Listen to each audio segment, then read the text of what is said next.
सत्यवर्णं तं सहस्रस्तात् तमेव विदित्वा चिरलक्ष्मीति नान्यपन्था विद्यते अयनाय। सब वेद पढ़े सुविचार बढ़े बल पाई चढ़े नित ऊपर को अविरुद्ध रहे निज पंथ गहे परिवार कहे वसुधा भर को। ध्रुव धर्म धरे पर दुख हरे तन त्याग चरे भव सागर को। दिन फेर पिता बर दे सविता हम आर्य करें जगती भर को। हम आर्य करें जगती भर को।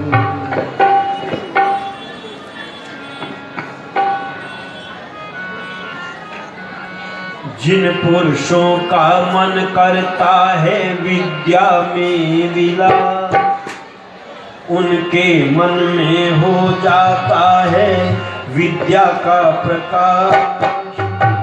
करते हैं जो अविद्या का नाश वो धन्य है। जिन पुरुषों का मन करता है विद्या में विलास उनके मन में हो जाता है विद्या का प्रकाश। करते हैं जो अविद्या का नाश वो धन्य है। जिन पुरुषों का मन करता है विद्या में विलास उनके मन में हो जाता है विद्या का प्रकाश। धैर्यशीलता शिक्षा को जो भी अपनाए धैर्यशीलता शिक्षा को जो भी अपनाए सत्यव्रती होकर जो सत्य के नियम निभाए अभिमान के न जाए पास वो धन्य है। जिन पुरुषों का मन करता है विद्या में विलास उनके मन में हो जाता है विद्या का प्रकाश। करते हैं जो अविद्या का नाश वो धन्य है। जिन पुरुषों का मन करता है विद्या में विलास दूर करे दुर्गुण को सद्गुण जीवन में धारे। दूर करे दुर्गुण को सद्गुण जीवन में धारे विद्या के द्वारा जो संसार के दुख निवारे। करता जो सुखों का विकास वो धन्य है। जिन पुरुषों का मन करता है विद्या में विलास उनके मन में हो जाता है विद्या का प्रकाश। करते हैं जो अविद्या का नाश वो धन्य है। जिन पुरुषों का मन करता है विद्या में विलास। 8 वर्ष का लड़का पढ़ने गुरुकुल में जाए 8 वर्ष का लड़का पढ़ने गुरुकुल में जाए।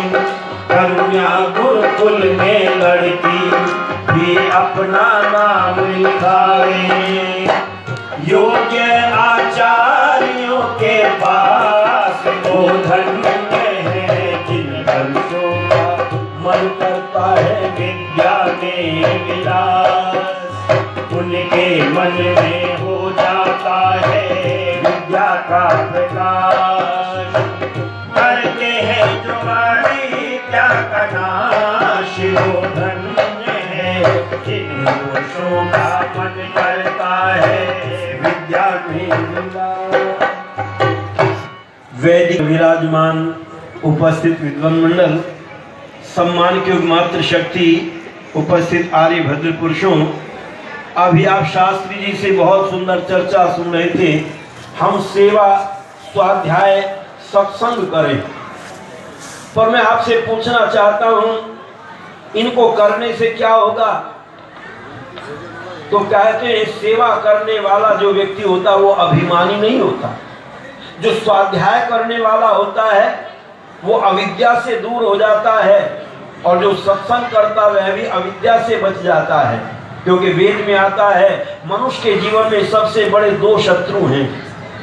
पूछा महाराज वो दो शत्रु कौन से हैं? तो कहा सबसे पहला शत्रु है अविद्या और दूसरा शत्रु है गरीबी।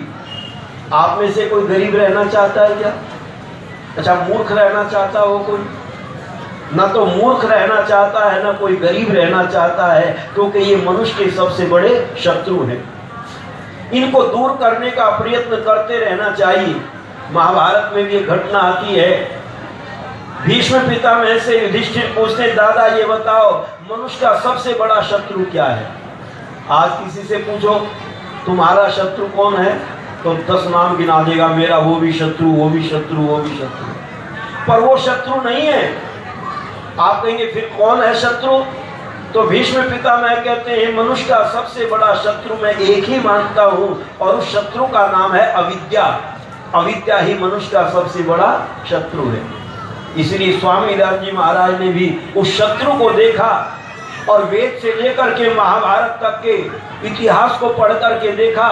और ऋषिदास जी महाराज आर्य समाज का नियम लिखते हैं, अविद्या का नाश और विद्या की वृद्धि करनी चाहिए। तो कैसे करें अविद्या का नाश और विद्या की वृद्धि? हम विद्या क्या है इसको जाने। आज लोगों ने अक्षर ज्ञान को ही विद्या समझ लिया है, पर विद्वानों ने कहा सत्य को विद्या कहते हैं और असत्य को अविद्या कहते हैं। आप कहेंगे कैसे? जरा विचार करके देखना। मैं आपसे ही पूछना चाहता हूं, बच्चे भी बता देंगे विद्या क्या है और अविद्या क्या है। अच्छा, ये जो पेड़ खड़े हैं इनको पानी दें तो ये बढ़ेंगे या घटेंगे? बढ़ेंगे। तो पेड़ को पानी देना विद्या है या अविद्या? विद्या। अब आप सब कह रहे हैं पेड़ को पानी देना विद्या। अच्छा, हम इन पेड़ों को रसगुल्ले खिलाए तो भी बढ़ेंगे? तब नहीं बढ़ेंगे। तो पेड़ को रसगुल्ले खिलाना विद्या है या अविद्या? अविद्या। अविद्या। पर हमने देखा बड़े बड़े पढ़े लिखे लोग, MA, PhD, DLitt, प्रोफेसर, वकील, जज, और यहाँ तक कि देश के प्रधानमंत्री तक पीपल को रसगुल्ले खिला रहे हैं, खा तंदुरुस्ती बना। अच्छा बताओ वो विद्वान है या अविद्वान? डिग्री तो उन्होंने बहुत प्राप्त कर ली है, पर पढ़ने लिखने के बाद में भी अविद्या से ग्रसित हैं।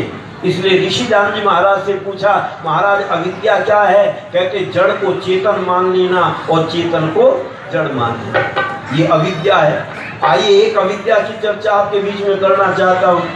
अच्छा, जब व्यक्ति मर जाता है तो वह चेतन रहता है या जड़ हो जाता है? जड़। और लेकिन मरने के बाद लोग उसको गड्ढा खोद करके जमीन में दबा देंगे, और दबाने के बाद एक चादर उसके ऊपर उड़ाएंगे और फिर उससे प्रार्थना करेंगे। क्यों जी? ये विद्या है या अविद्या? ये है अविद्या। इसलिए कहा है, एक दिन मैंने जाकर के पूछा, मैंने कहा क्या कर रहे हो? कि पीर से कुछ मांग रहे हैं। तो हमने कहा हम भी मांग ले। कहते हाँ तुम भी मांगो। हमने पूछा कहो पीर साहब क्या हाल है? तो पीर साहब कहने लगे बहुत बुरा हाल है। कहने लगे क्यों? कि दर दर पे दूर दूर करते थे, कहते फकीर हैं, जब मर गया दफना दिया अब कहते पीर हैं। जब मर गया दफना दिया अब कहते पीर हैं। दर दर पे दूर दूर करते थे, कहते फकीर हैं, जब मर गया दफना दिया अब कहते पीर हैं। जब मर गया दफना दिया अब कहते पीर हैं। कहने लगा जब मैं भिखारी था, मांगता था, तब लोग मुझे कुछ नहीं देते थे। भूखा रहा सूखा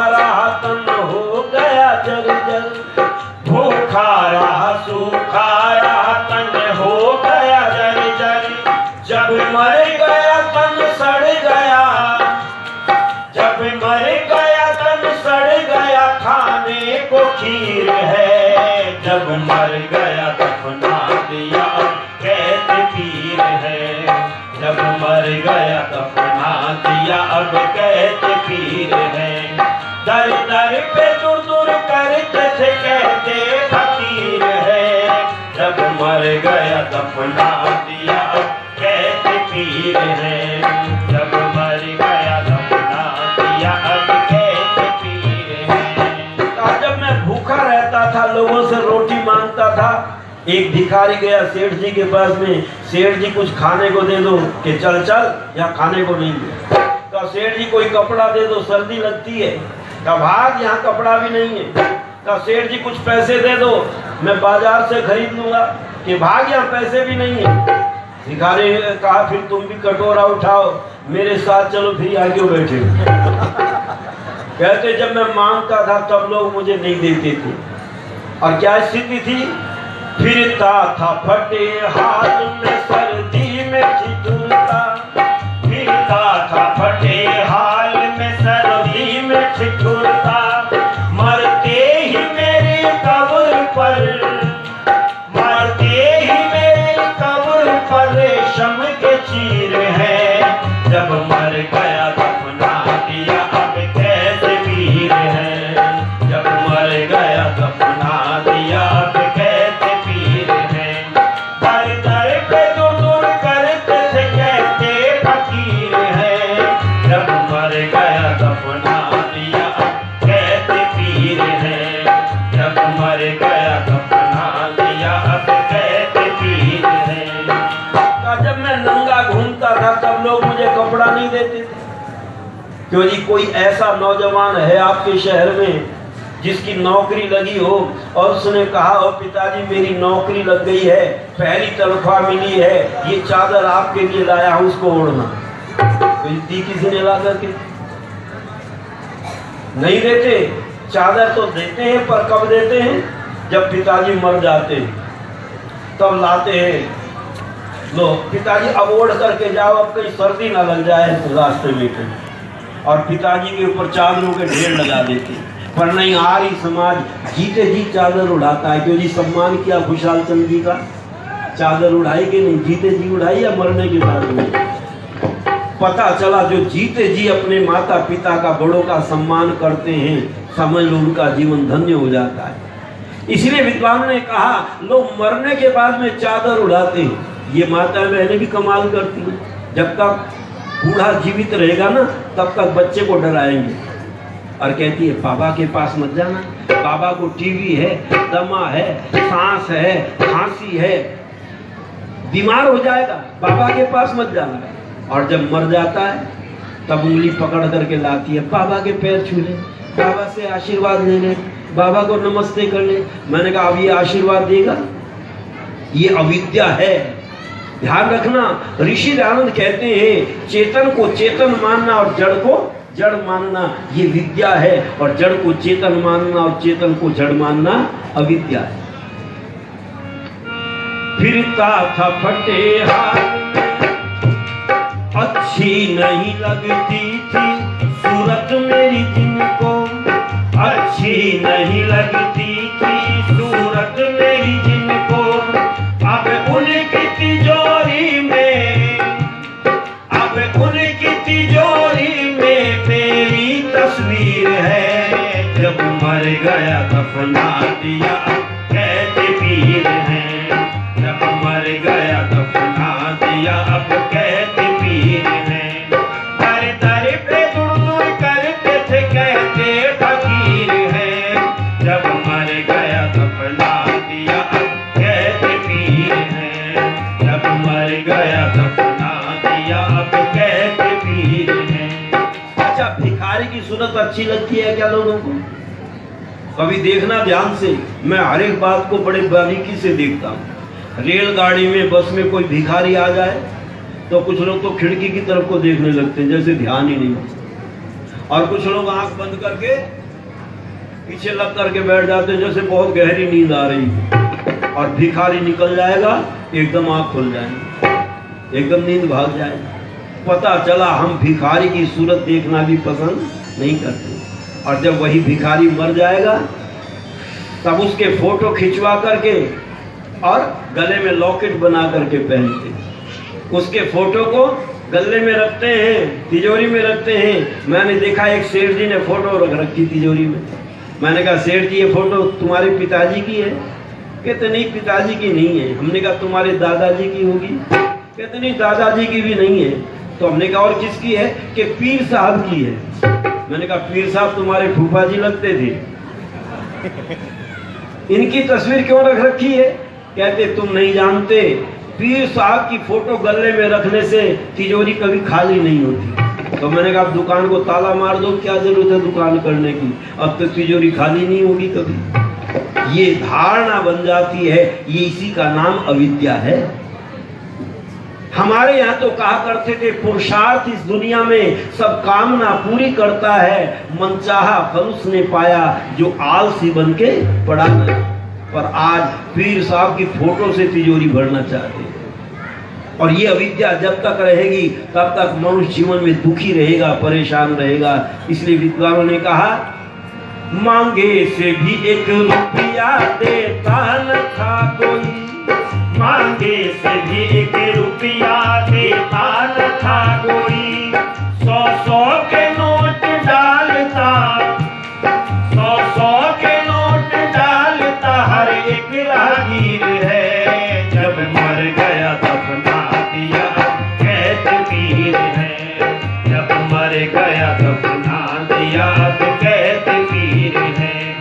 हर दर पे दूर करते थे कहते फकीर है, जब मर गया दफना दिया कैद पीर है, जब मर गया दफना दिया कैद पीर है।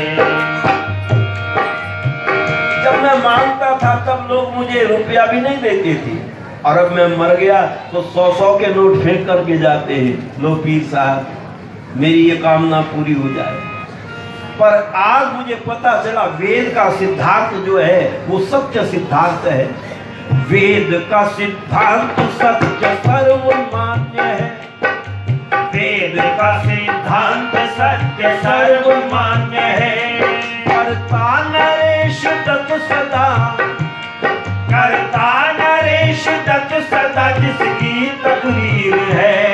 जब मर गया दफना दिया कैद पीर है, जब मर गया दफना दिया अब कैद पीर है।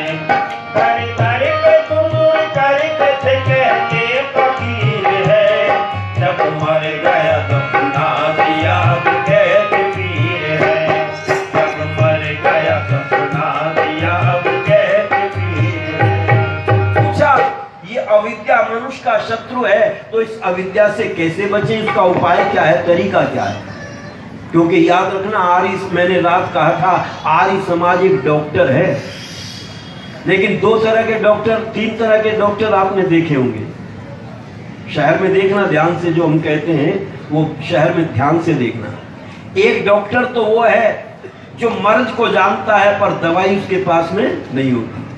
आजकल के बड़े बड़े डॉक्टर हैं, लिख देते 500 रुपए फीस, और वो देखेंगे, चेकअप करेंगे और कह देंगे तुम्हें ये बीमारी है, ये दवाई खा। कह देंगे दवाई दे दो, कि दवाई हमारे पास नहीं है, दवाई मेडिकल स्टोर से दो। और कुछ डॉक्टर ऐसे दवाई उनके पास में बहुत भरी पड़ी है पर उनको बीमारी का ज्ञान नहीं है। मेडिकल स्टोर पर जाओ और उनसे कहो मैं बीमार हूँ दवाई दे दो, कहते डॉक्टर से लिखवा करके लाओ। लेकिन एक डॉक्टर ऐसा है जो मर्ज को भी जानता है, बीमारी को भी जानता है, और दवाई भी उसके पास में है, पर उसकी दवाई को लोग नहीं खाना चाहते। तो बताओ फिर मरीज बचेगा या मरेगा? आज हमारे मरने का कारण यही है, जिनके पास दवाई है उनको बीमारी का ज्ञान नहीं है, और जिनको बीमारी का ज्ञान है उनके पास दवाई नहीं है। पर आर्य समाज के पास में दवाई भी है और मर्ज का ज्ञान भी है, पर हम उस दवाई को खाना पसंद नहीं करते, इसीलिए आज हम मर गए।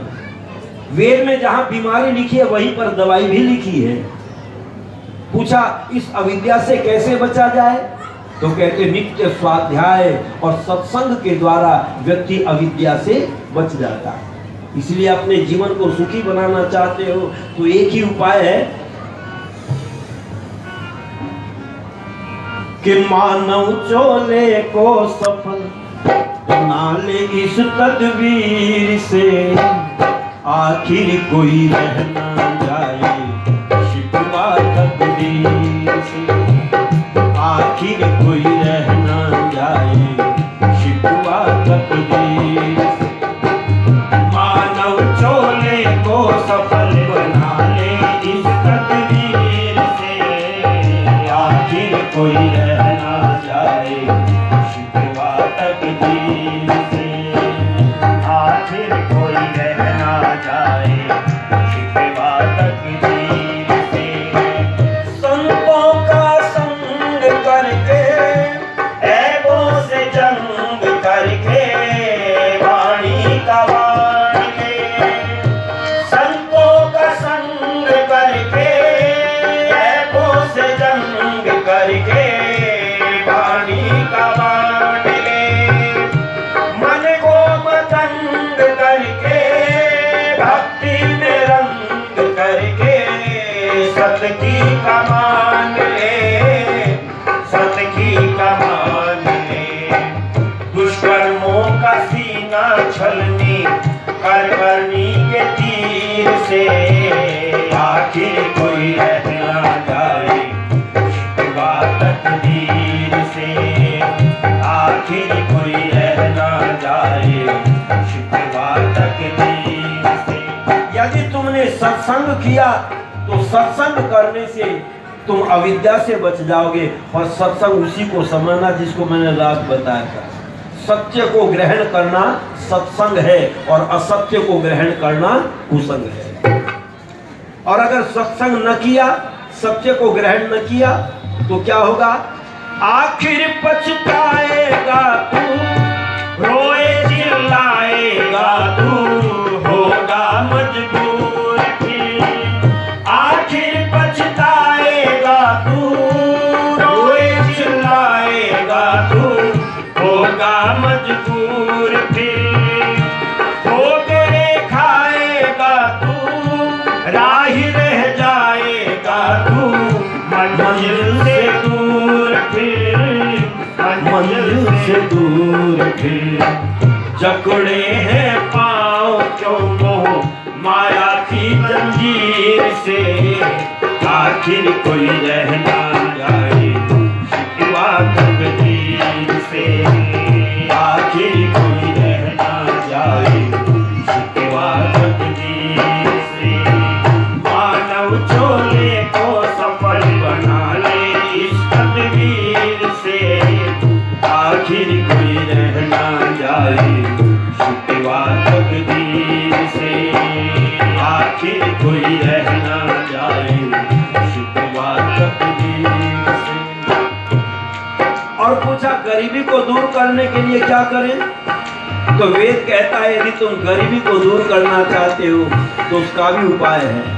एक व्यक्ति मंदिर में गया, पुजारी ने पूछा कहो भक्त कैसे हो? कहते महाराज बहुत दुखी हूँ, बहुत परेशान हूँ, बहुत गरीब हूँ, गरीबी नहीं जाती। कहते तुम भगवान को दान करो। दूसरे ने कहा नहीं वस्त्र दान करो, किसी ने कहा नहीं अन्न दान करो। लेकिन एक साधु बैठा हुआ था, कहने लगे बेटा अगर दान करना है तो वेद की कथा ही तुम्हारी व्यथा हर सकती है। अगर तुम्हें दान ही करना है तो श्रम दान करो।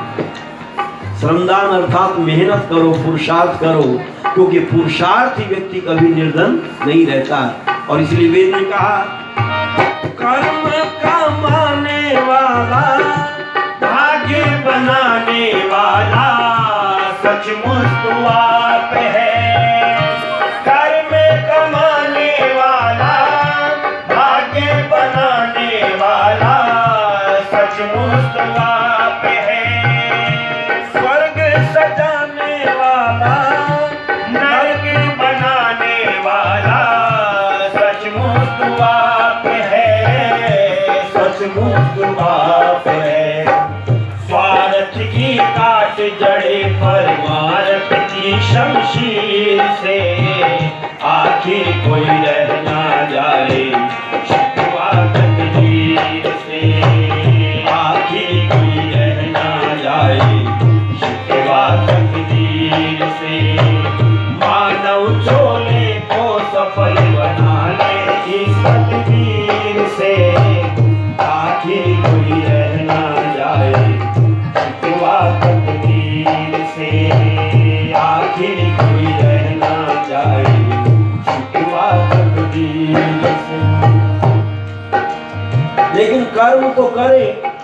पर कर्म भी कैसे करें? तो ऋषिदास जी महाराज पहचान देते कर्म कैसे करो। सब काम धर्मानुसार अर्थात सत्य और असत्य को विचार करके करने चाहिए। कर्म तो डाकू भी करता है और कर्म डॉक्टर भी करता है। कर्म भी दोनों के एक जैसे हैं। डॉक्टर भी चाकू लेता, पेट को चीर देता है और कहता लाओ 50,000 रुपए ऑपरेशन किया है। और डाकू भी पेट चीरता है और कहता निकाल क्या है तेरे पास में। अच्छा, दोनों का काम एक जैसा है कि नहीं? पर दोनों के कर्म के फल में अंतर है। डाकू की लोग प्रशंसा नहीं करते, डाकू को जेल में डलवाना चाहते हैं, और डॉक्टर की लोग प्रशंसा करते हैं।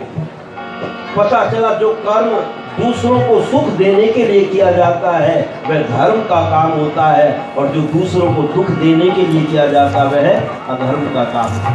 इसलिए कहा हर एक के दिल में बस जा, आंखों के दिल में बस जा, नम्रता प्यार से। हर एक के दिल में बस जा, आंखों के दिल में बस जा, नम्रता प्यार से। ऐसी कमाई कर तू, जग की भलाई कर तू, हर गुल और खार से, हर गुल और खार से। नत्था सिंह सीख ले कुछ दयानंद फकीर से, आखिर कोई रहना जाए तकदीर से, आखिर कोई रहना जाए शिकवा तकदीर से। मानव छोड़े तो सफल बना ले इस तकदीर से, आखिर कोई रहना जाए शिकवा तकदीर से, आखिर कोई रहना जाए शिकवा तकदीर। इसलिए वेद कहता है तुम सत्संग और स्वाध्याय से अविद्या रूपी शत्रु को दूर करने का प्रयत्न करना, पुरुषार्थ और परिश्रम से गरीबी को दूर करने का प्रयत्न करना। इन दोनों शत्रुओं को जब समाज से दूर करोगे तुम्हारा जीवन सुखी हो जाएगा, तुम्हारा जीवन धन्य हो जाएगा। इन्हीं शब्दों के साथ आगामी कार्यक्रम सुनिए।